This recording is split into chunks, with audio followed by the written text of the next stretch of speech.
Muy buenos días. Tengo que confesar que estoy muy resfriado. Si empiezo a toser, no se preocupen, va a terminar, ¿no? Pero el que tiene que hablar en esta mañana es el Señor, ¿no es cierto? Así que si a mí me falla la voz, Él sigue hablando.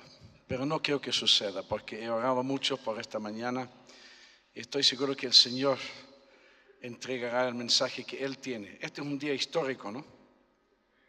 ¿Sabe que cuando yo hablo con una congregación me gusta ver alguna reacción también, ¿no? Mueven la cabeza, levantan la mano, lo que sea, pero para indicar no que estén despiertos, sino que estén ahí con el Señor, escuchando lo que Él dice. ¿Quién está escribiendo la historia del mundo? ¿Es el hombre? A ver, un poquito más fuerte. Es Dios. Y aquí estamos celebrando un aniversario muy importante. 500 años desde la Reforma. Obra de Dios. Y algunos dirán, bueno, lo que pasó hace 500 años me afecta a mí. Bueno, yo espero que en los estudios que han hecho durante estas últimas semanas han mostrado el tremendo efecto que la Reforma ha tenido en la vida diaria de los que se creen hijos de Dios, los que son verdaderos hijos de Dios. Porque los temas que sacó Martín Lutero y puso ahí las 95 tesis en la puerta de la iglesia en Wittenberg, nos afectan, son cosas que manejamos todos los días.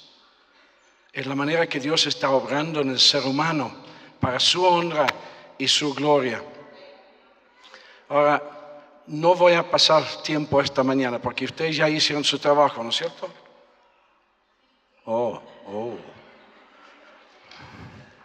A ver, no voy a pedir que levanten la mano los que no lo hicieron.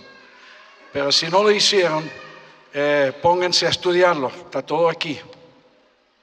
Las 5 solas. Yo voy a referirme a 2 de ellas solamente brevemente. Pero fíjense bien que no se trata solamente de la segunda o la tercera palabra de cada sola. La palabra en que tienen que fijarse es la palabra sola.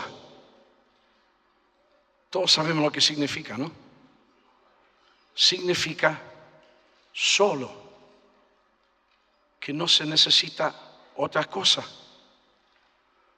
Así que cuando se habla de Cristo, ¿qué significa?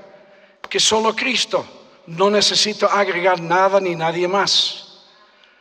Cuando dice solo la fe, es la fe que necesito, no necesito agregar otra cosa.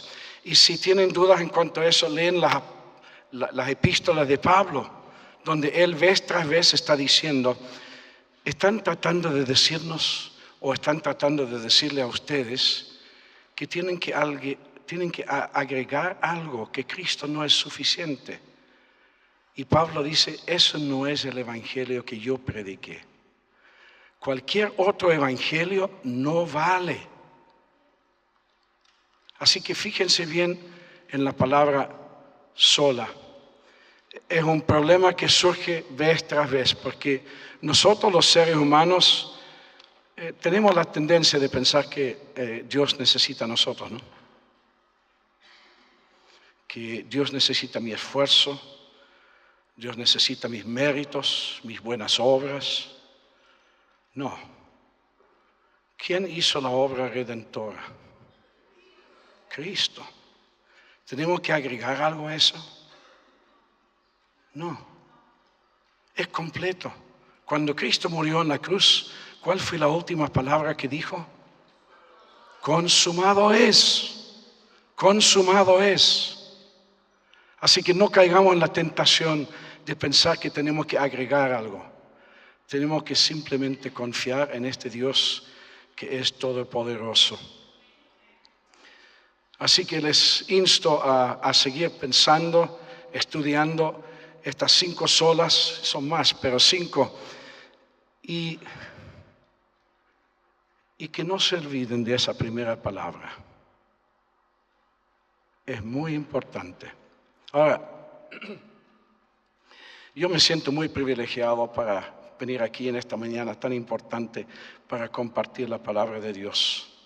Es un verdadero privilegio, siempre es un privilegio venir acá. Es lindo verles, ya conozco a varios y los otros que no he conocido, hoy, por lo menos hoy nos conocemos, ¿no es cierto?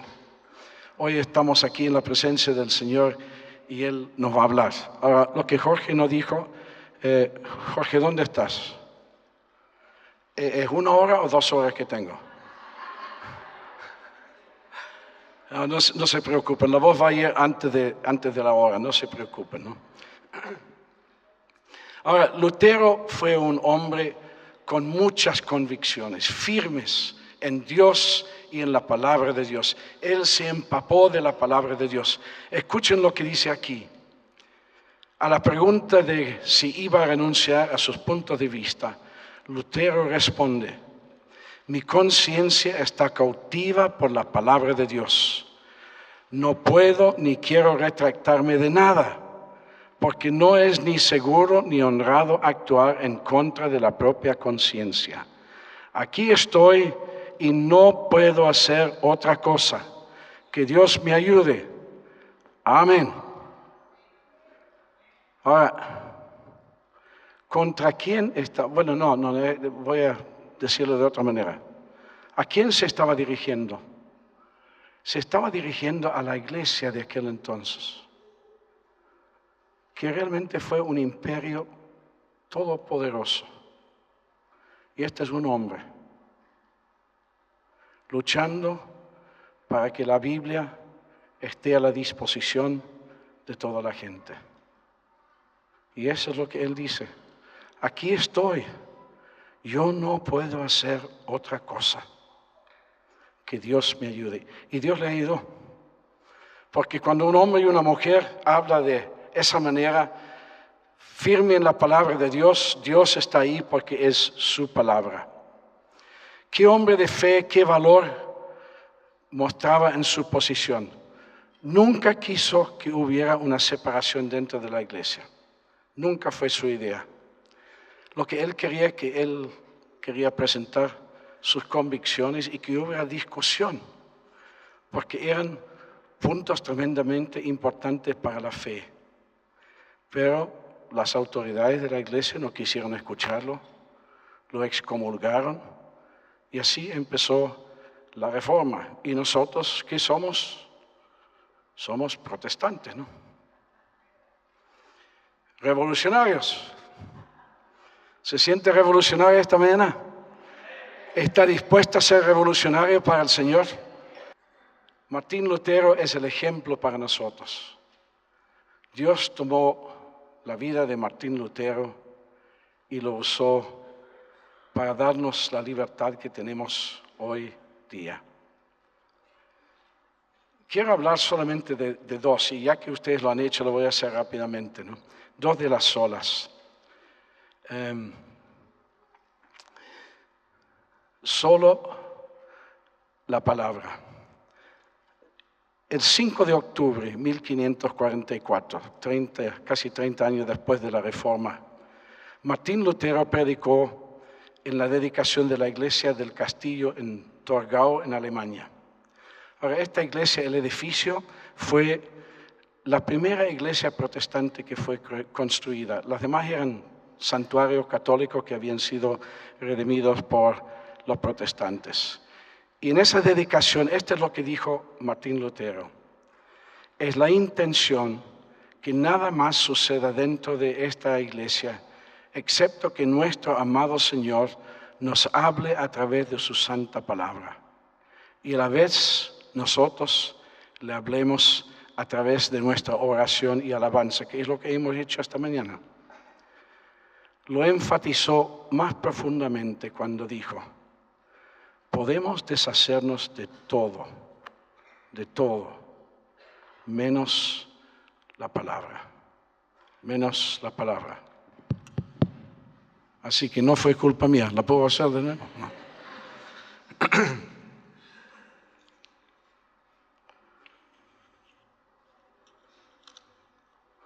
¿Usted piensa lo mismo? ¿Que podemos deshacernos de todo menos la palabra? ¿Es tan importante la palabra? Muchos eventos en la vida de Lutero fueron lo que podríamos llamar representativos. Clavar sus 95 tesis en la puerta de la iglesia el 31 de octubre de 1517 revela un valor sin paralelo. Muchos trataron de disuadirlo, pero no pudieron. Ahí vemos una singularidad de propósito. Tenía una meta, y la meta era la palabra. Y cuando viene la verdadera adoración, yo tengo que decir que lamento mucho que yo no pude cantar las canciones esta mañana, porque la realidad es que conocía casi todas, ¿no? Y eso no siempre sucede cuando uno va a otra iglesia, ¿no? Y si yo digo que yo vengo de un evento del Ejército de Salvación, donde habían representantes de toda Latinoamérica, y estábamos todos cantando la misma canción, pero había por lo menos 5 versiones. Así que esta mañana yo tenía unas ganas de cantar. Pero ¿cuándo viene la verdadera adoración en una iglesia? Él lo dijo, cuando la palabra está en el centro. Si está desplazada, no tenemos fundamento para adorar a Dios. La Biblia no es un libro de biología o de astronomía. Es el testimonio de profetas y apóstoles de Jesucristo. Ahora, Jesucristo es una persona. La Biblia es un libro, un objeto. Personas y objetos son distintos. Pero al mismo tiempo, mientras el conocimiento de un libro y la relación íntima con Cristo son cosas distintas, nunca debieran ser separadas. Cristo y la Biblia. Martín Lutero dijo, la Escritura es el pesebre en el cual nace el niño Cristo. ¿Qué quiere decir? Que la Biblia está apuntando ¿hacia qué? ¿Hacia quién? A Cristo, ¿no es cierto? Toda la Biblia desde su principio está señalando a Cristo. Así que cuando venimos a la Biblia, venimos a Cristo. Ahora, Pablo cuando escribe al joven Timoteo dice, en 1 de Timoteo 2:9, en el cual sufro penalidades hasta prisiones a modo de malhechor, criminal. Mas la palabra de Dios no está presa. No está presa. Ahora, lamentablemente, antes de la Reforma, la palabra estaba presa. Porque solamente algunos podían leerla. Y los que podían leerla eran personas autorizadas, eran oficiales de la iglesia. La gente común no tenía acceso. Yo me acuerdo cuando trabajamos en Perú en los años 79 a 82, yo conocía familias que no conocían la Biblia porque los sacerdotes no les permitían leerla. Ahora, ¿usted podría vivir sin la Biblia? ¡Wow! No escuché nada. No. Y sin embargo, la iglesia, la entidad que tenía que predicar el evangelio y entregarlo a la gente, prohibía a sus miembros leerla. Menos mal que Martín Lutero vino y fue valiente. La palabra no está presa.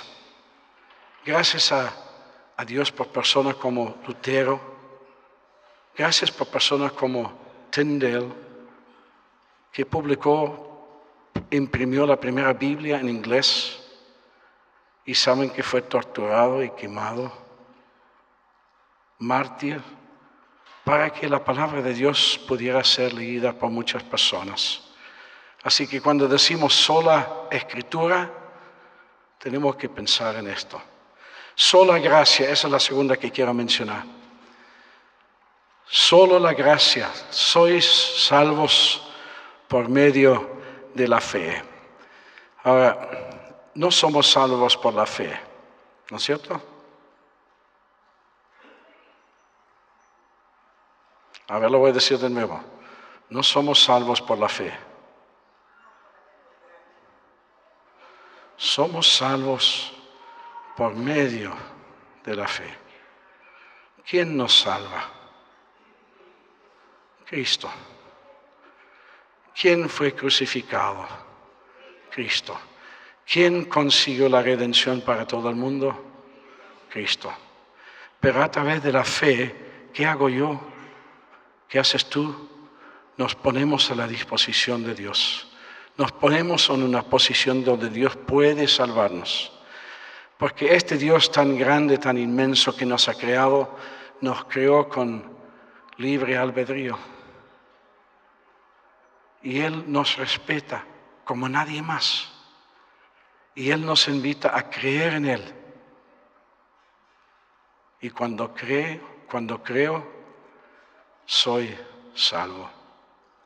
Ahora, gracia es una hermosa palabra, ¿no? ¿Hay alguien aquí que se llama gracia?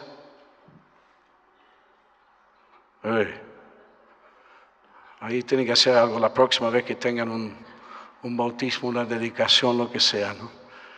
Gracia es una hermosa palabra. Es una de las más hermosas que tenemos en el diccionario.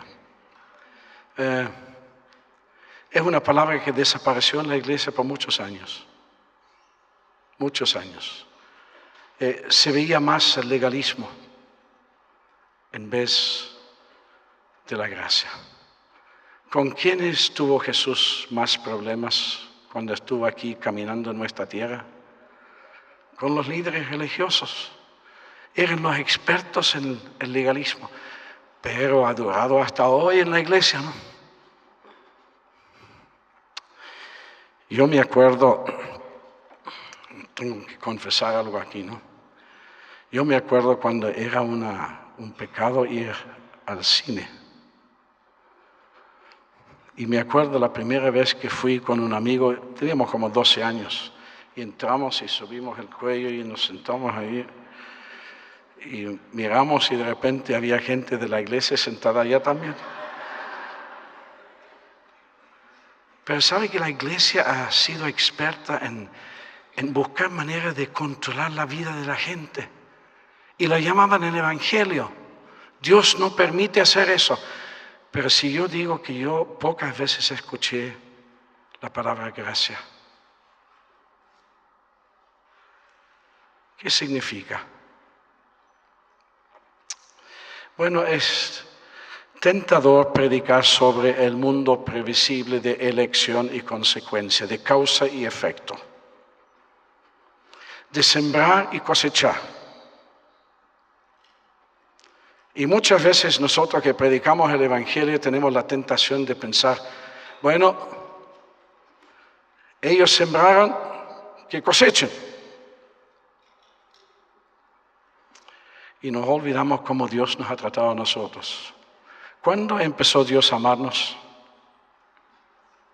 Cuando éramos pecadores. Ahora, ¿Él esperó hasta que cambiáramos para amarnos? No. Pero el ser humano tiene la tendencia, no, el amor y la gracia es para mí, pero para el hermano o la hermana es la condenación.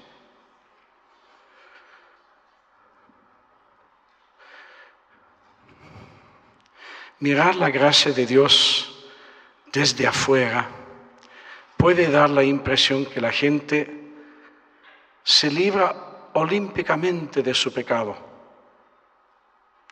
La obra de gracia es como mimar y consentir a un niño. Es una locura dar al trabajador el salario de un día cuando solamente ha trabajado unas horas.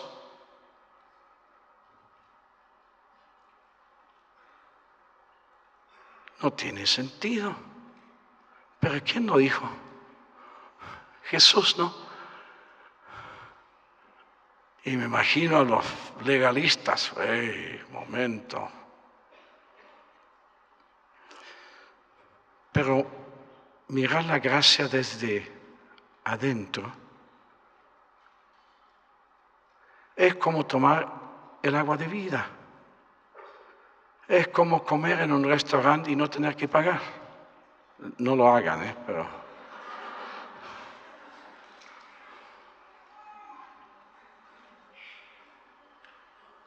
Es, como algunos dicen, la gracia es un escándalo divino. Es inexplicable. Y la gente puede tratar de abusar la gracia de Dios, pero Dios, ¿qué hace? Él hace el intento de todas maneras. Él sigue ofreciendo gracia. Bueno, en un momento más, iba a decir más tarde, pero para que no se desanimen, en un ratito voy a hablar un poquito más de eso, ¿no? Porque sabe que hay un versículo en Juan 1:17, está hablando de Jesús, y sabe que es solo Cristo también. Pablo dice, no necesitan añadir nada a Cristo. Cristo es todo. Cristo es eminente. Y esto es lo que dice. La gracia y la verdad vinieron por medio de Jesucristo. Gracia y verdad. Yo creo que hoy, aquí en Santiago y en todo el mundo, hay gente allá afuera que tienen hambre de gracia. Hambre de gracia. Muchas veces les han dado con el palo. La iglesia, nosotros, hemos dado con el palo. Y cuando miramos el ministerio de Jesús, ¿qué es lo que vemos? Gracia y verdad. Las dos cosas. Martín Lutero dijo una vez que al diablo no le importa de qué lado nos caemos del caballo, con tal de que no nos quedemos montados en la silla. Tenemos que montar al caballo con un pie en el estribo de la verdad y el otro en el estribo de la gracia. Tenemos que mantener el equilibrio. Y Jesús lo hizo. En su predicación, en su vida, Él era el epítome de la gracia y la verdad. Para terminar, miremos un par de ejemplos del ministerio de Jesús. Si quieren abrir sus Biblias para que vean el caso que estoy hablando, en Juan 8, 1 al 11, tenemos el caso bien especial de una mujer tomada en adulterio. Conocemos el relato. Los líderes religiosos le traen la mujer a Jesús y le cuentan todo lo que dice la ley, que tienen que condenarla, apedrearla, y quieren que Él les apoye en su decisión de condenarla y de apedrearla. Están tratando de probarlo. ¿Y qué hace Jesús? Este es uno de los vacíos en la Biblia, ¿no? En un momento voy a hablar de otro, ¿no? La Biblia no siempre cuenta todo, ¿no? Hay unos relatos donde yo digo, Señor, pero ¿qué escribió Jesús en la arena? Ahora podemos adivinar, especular, no sabemos. No creo que estaba haciendo tiempo, porque Él sabía todo el tiempo qué es lo que iba a decir. Les daba tiempo a ellos para reflexionar. Está escribiendo. Y los otros están ahí con sus piedras. Listo ya habían condenado a la mujer, como a veces lo hace la iglesia. Y después Él dice, bueno, el que esté sin pecado, que lance la primera piedra. ¿Qué pasó? Uno por uno fueron dejando sus piedras. Y Jesús mira a la mujer. Y me imagino que la miró a los ojos. Es como el Señor nos trata, como personas adultas. que merecen una oportunidad. Y le dice a la mujer, ¿dónde están los que te acusaban? ¿Ninguno te condenó? Yo tampoco te condeno. ¿Qué es eso? Gracia. Qué hermosa, ¿no es cierto? Yo tampoco te condeno. Pero después le dice, vete y no peques más. ¿Qué es eso? Verdad, verdad.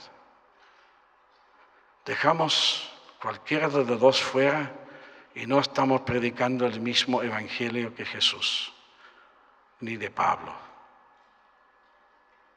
El segundo caso es uno de un hombre bajito de estatura, y ya saben a quién me refiero, ¿no? Zaqueo, Lucas 19, 1 al 10. Y no estoy leyendo todo para ahorrar la voz y para ahorrar el tiempo también. Conocemos bien la historia de Zaqueo, cobrador de impuestos, el jefe, el que sabía sacar dinero cuando nadie más podía hacerlo, ¿no? Cuenta la historia de un hombre del circo que macizo, ¿no? Y lo que él hacía para entretener a la gente era tomar un limón y apretarlo y sacar todo lo que podía. Y después al final, cuando estaba todo el público, le ofrecían la oportunidad de ganar $1,000 a la persona que podía sacar una gotita más. Nadie se ofrecía, pero después vino un viejito, flaquito, dice, yo me ofrezco, ¿no? Así que todo el mundo empezó a reír, ¿no?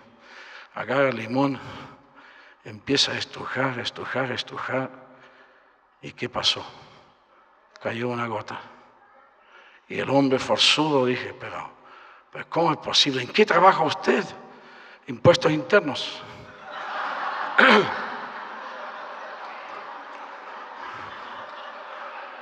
No hay nadie de impuestos internos aquí esta mañana, ¿no? Pero es un mal mundial, así que no hay problema, ¿no? Así era Zaqueo. Y la gente sabía, lo sufrían en carne propia. Él les había robado lo que era de ellos, lo que habían trabajado para ganar el sustento de la vida, y él lo robaba y tenía la mejor casa. Y él quiere ver a Jesús.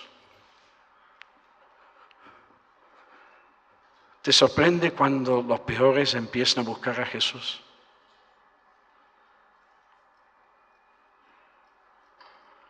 Y claro, los demás le abrían camino, ¿no es cierto? Mira, aquí viene Zaqueo. No, le tapaban la vista. Así que subió al árbol. Y ahí está esperando simplemente ver a Jesús, nada más. Pero Jesús le llama. ¿Qué es eso? Ahora dígame. Gracia. Zaqueo, bájate. Quiero ir a tu casa a tomarte, a tu casa. Ahora, ponte en la posición de los demás que han sido robados.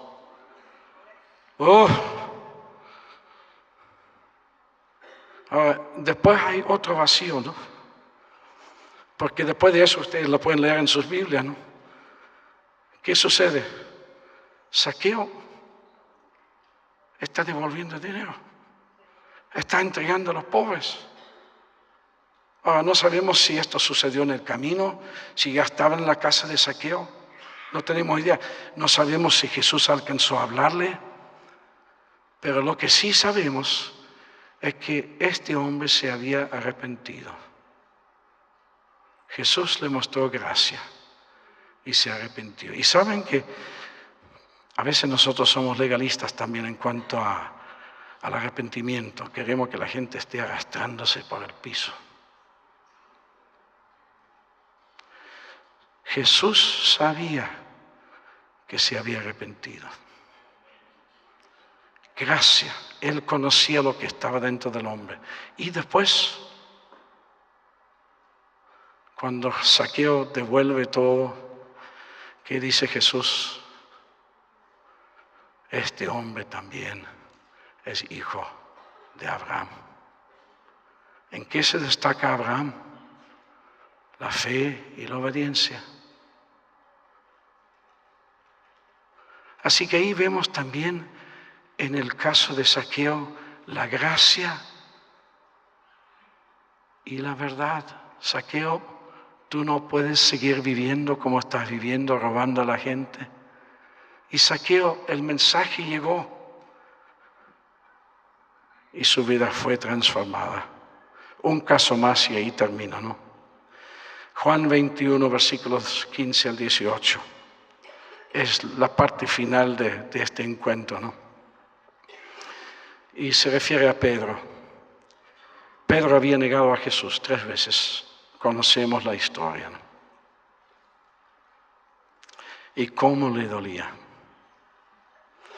Cuando Jesús lo miró y cantó el gallo, las lágrimas cayeron de los ojos de Pedro. Pero Pedro no podía vivir con el recuerdo. Y cuando Jesús resucitó y está lleno de emoción, Pedro está lleno de emoción también, pero él no sabe qué va a suceder en su relación con Cristo.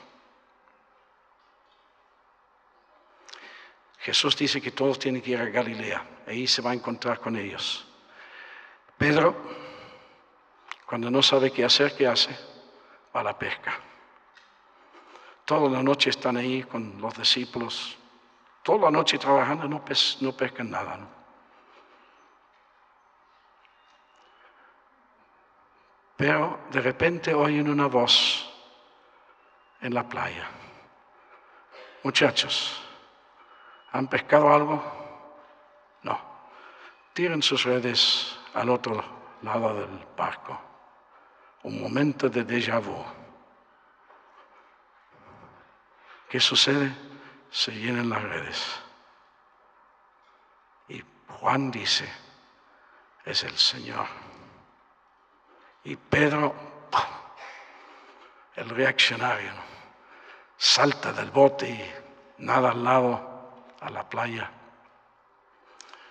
¿Y qué está haciendo Jesús? No sé si los tienen aquí en la iglesia, ¿no? Él le hace un desayuno de gracia, ¿no? Prepara el fuego, los peces, los alimentos. ¿Es Jesús? ¿Es Jesús? ¿Les asombra?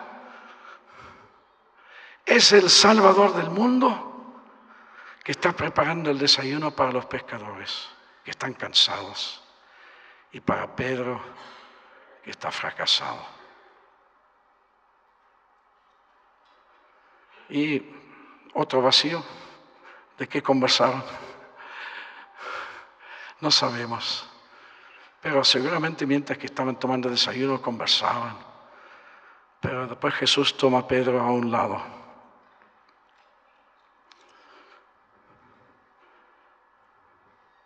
Y Pedro, con su fracaso, con su pecado, pensando que ya no hay nada que pueda cubrir su pecado, pero se olvida de la gracia. Y Jesús dice, Pedro, ¿me amas? Ya saben, ¿no? 3 veces. Y cada vez Jesús dice, alimenta mis ovejas. Pedro, tu vida no ha terminado. Yo tengo planes para ti. Yo no sé si Dios está mirando a alguien aquí esta mañana que ha fracasado y quizás piensa que ya no hay gracia, ya no hay nueva oportunidad. Y Cristo dice, hay. ¿Y por qué? Porque Jesús amaba a Pedro. Y Jesús ya había aplicado la gracia. ¿Por qué? Pedro ya se había arrepentido. Y Jesús lo sabía. Y si tú no estás arrepentido en tu corazón, Jesús lo sabe. Pero en el momento cuando tú te arrepientes, Jesús viene, te salva, te redime y te dice, tengo planes para ti. La gracia y la verdad. La Biblia dice que Jesús tenía una túnica. ¿Se acuerdan? ¿Qué tenía de especial la túnica? Estaba hecho sin costuras. El ministerio y la vida de Jesús combinaba gracia y verdad sin costura. Nuestra tendencia, como ya dije, es de separarlo. Pero en esta mañana el Señor viene a cada uno aquí en esta mañana y ofrece su gracia y después dice, y no peques más, y no peques más. Oremos.